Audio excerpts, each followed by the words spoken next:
أعوذ بالله من الشيطان الرجيم. بسم الله الرحمن الرحيم. وقاتلوا في سبيل الله الذين يقاتلونكم ولا تعتدوا إن الله لا يحب المعتدين. الحمد لله والصلاة والسلام على رسول الله من والاه أما بعد. چونکہ پیچھے حج کے سلسلے میں جو ان کے رسم و رواج تھے اسی میں سے ایک رسم و رواج ایک رسم کا تذکرہ کر کے اس سلسلے میں ان کے غلط طریقے کی تردید کر کے صحیح طریقہ ان کو بیان کیا گیا تھا، اور آگے بھی حج کے احکام کافی تفصیل سے بیان کیے گئے ہیں۔ اسی مناسبت سے یہاں حج کے ایام میں لڑائی جھگڑے کے سلسلے میں قانون بیان کیا جا رہا ہے۔ ان آیات کو سمجھنے کے لیے دو چیزوں کو جاننا چاہیے۔ ایک تو عرب میں حرم کا بڑا احترام تھا۔ شہر مکہ جہاں حرم ہے، حرم کا اس زمانے میں بڑا احترام تھا۔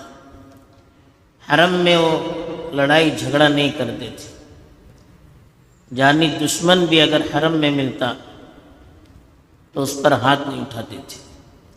تو اس لیے حرم محترم میں لڑائی جھگڑا کرنا ان کے بہت بڑا گناہ ہے۔ دوسری چیز،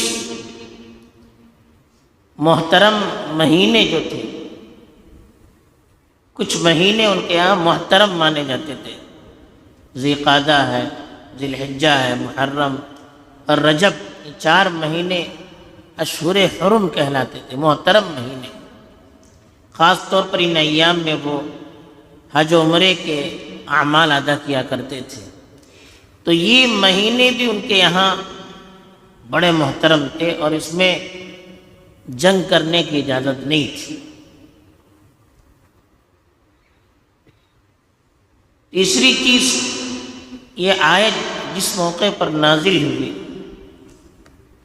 اس موقع کو بھی سامنے رکھنا چاہیے، اس لیے کہ ان آیات میں جو احکام بیان کیے گئے وہ عام نہیں ہیں، بلکہ خاص موقع پر نازل کی ہوئی آیتیں ہیں۔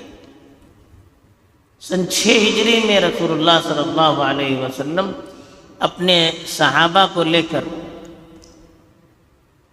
کعبۃ اللہ کے طواف اور عمرے کے ارادے سے مدینے سے نکلے تھے۔ راستے میں حدیبیہ کے موقع پر مسلمانوں کو روک دیا گیا اور آگے جانے کی انہوں نے اجازت نہیں دی، حالانکہ یہ ان کا حق نہیں تھا۔ تو اس وقت آپس میں صلح ہو گئی مسلمانوں کی اور مشرکین مکہ کی۔ اس صلح کی روح سے ان کو اس سال واپس جانا تھا اور اگلے سال آ کر عمرہ کرنا تھا اور 3 دن مکے میں رہنا تھا۔ اور مشرکین نے کہا تھا کہ اس موقع پر ہم آپ کے ساتھ چھیڑ چھاڑ نہیں کریں گے۔ جب اگلے سال سن 7 ہجری کو رسول اللہ صلی اللہ علیہ وسلم معاہدے کی رعایت کرتے ہوئے کعبۃ اللہ کا سفر کرنے کے لیے تیار ہو گئے اور طواف کے ارادے سے نکلنے لگے، تو مسلمانوں کو خدشہ ہو گیا کہ پچھلے سال تو انہوں نے ہمیں روکا اور ان لوگوں کے معاہدے کی کوئی گارنٹی نہیں ہے، اس لیے اگر اب ان لوگوں نے روک لیا اور ہمارے خلاف حملہ کر دیا تو ہمیں کیا کرنا ہے؟ کیونکہ محترم مہینہ ہے، ذی الحجہ کے مہینے، ذی قعدہ کے مہینے میں نکلے تھے، یہ محترم مہینہ ہے، اس میں عرب کے قانون کی روح سے جنگ کرنے کی اجازت نہیں ہے۔ اور حرم محترم میں بھی جنگ کرنے کی اجازت نہیں ہے، لیکن پچھلے سال انہوں نے ہم کو روک دیا تھا، اگر اس سال بھی روک دیا تو پھر ہم کیا کریں گے؟ ہم ایسے واپس آ جائیں گے، وہ ہمارے خلاف ہتھیار اٹھائے تو ہم کیا کریں؟ تو اس پس منظر میں یہ آیت نازل ہوئی کہ اگر ان لوگوں نے اس موقع پر ہتھیار اٹھایا اور آپ کے خلاف حملہ کیا تو پھر آپ بھی اس کے جواب میں کارروائی کر سکتے ہو، اس لیے کہ انہوں نے جب اپنے معاہدے کا خیال نہیں رکھا، انہوں نے حرم محترم کا خیال نہیں رکھا، انہوں نے اشہر حرم کا خیال نہیں رکھا اور آپ کو اپنے دینی فریضے کو ادا کرنے سے روک دیا، تو اس کے جواب میں آپ بھی ان پر کارروائی کر سکتے ہیں، اس لیے کہ حرم کی پامالی سے بڑھ کر دین سے روکنا بہت بڑا گناہ ہے، دینی شعائر کو ادا کرنے سے روکنا یہ بہت بڑا گناہ ہے۔ اس کی وضاحت کی گئی، چنانچہ فرمایا وَقَاتِلُوا فِي سَبِيلِ اللَّهِ الَّذِينَ يُقَاتِلُونَكُمْ، اور اللہ کے راستے میں جنگ کرو ان لوگوں سے جو تم سے جنگ کرو، وَلَا تَعْتَدُوا، اور زیادتی نہ کرو۔ دیکھیے دشمنوں کے جواب دینے کے سلسلے میں یہ آیت نازل ہوئی ہے، لیکن اس میں بھی اللہ نے کنڈیشن لگایا۔ پہلی چیز کہا کہ آپ جنگ انہی سے کریں گے جو آپ سے جنگ کریں گے، جن لوگوں نے آپ سے جنگ نہیں کیا ان سے آپ جنگ نہیں کریں گے۔ دوسری بات یہ بتائی فی سبیل اللہ، جہاد آپ کریں، جنگ آپ کریں تو مقصد صرف اللہ کی خوشنودی، اللہ کو راضی کرنے کا جذبہ اور اس کے دین کو سربلند کرنے کا جذبہ رہنا چاہیے۔ اپنے جذبات کو پورا کرنے کی نیت یا سامنے والوں سے خالی انتقام لینے کی نیت، ان کو ذلیل کرنے کی نیت، ان کو دبانے کی نیت، ایسا نہ ہونا چاہیے، بلکہ نیت صرف اور صرف اللہ کی راہ میں اپنے آپ کو قربان کرنے کی اور اللہ کی راہ میں جو چیزیں رکاوٹ بنتی ہیں ان کو دور کرنے کی اور اس عبادت اور فریضے کے ذریعے سے اللہ کی رضامندی حاصل کرنے کی نیت ہونی چاہیے۔ اس لیے فرمایا کہ جنگ بھی کریں تو اس میں حد سے آگے نہیں بڑھنا چاہیے، شریعت نے جو اصول طے کیے ہیں ان اصولوں کی پامالی بھی نہیں ہونی چاہیے۔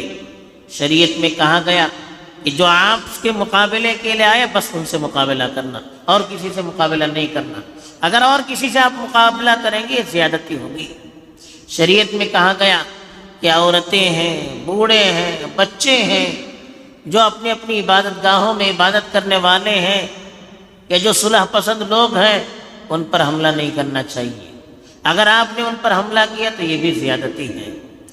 ایسے ہی ان کے درختوں کو بے ضرورت نہیں کاٹنا چاہیے، ان کی املاک کو بے ضرورت ضائع نہیں کرنا چاہیے۔